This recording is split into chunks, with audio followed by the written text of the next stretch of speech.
गहन अंधेरी रात में जब सघन जंगल की छाया में हर चीज रहस्यमय लगती है, राजा विक्रमादित्य निडरता से उस वट वृक्ष की ओर बढ़े जहां पवन वेताल लटका हुआ उनका इंतजार कर रहा था।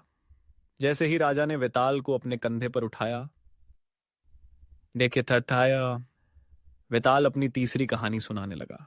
बहुत समय पहले की बात है। उज्जैन नगरी में वीर और बुद्धिमान सम्राट चंद्रपाल राज करते थे। उनकी रानी सौम्या सुंदरता और संयम की प्रतिमूर्ति थी। एक दिन रानी ने दरबार में आकर राजा के समक्ष एक विचित्र प्रस्ताव रखा। राजन, मैं चाहती हूं कि आप अपनी प्रजा की सच्ची निष्ठा की परीक्षा लें। राजा ने सोचा कि सच्ची निष्ठा की परख करना वाकई महत्वपूर्ण है।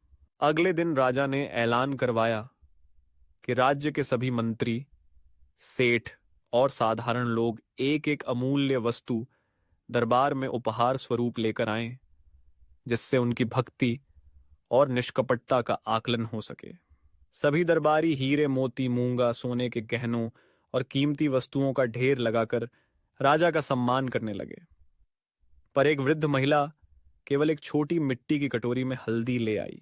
दरबार में इसे देख हर कोई हंसने लगा, पर राजा ने मुस्कुराकर पूछा, माता, ये क्या है, क्या है?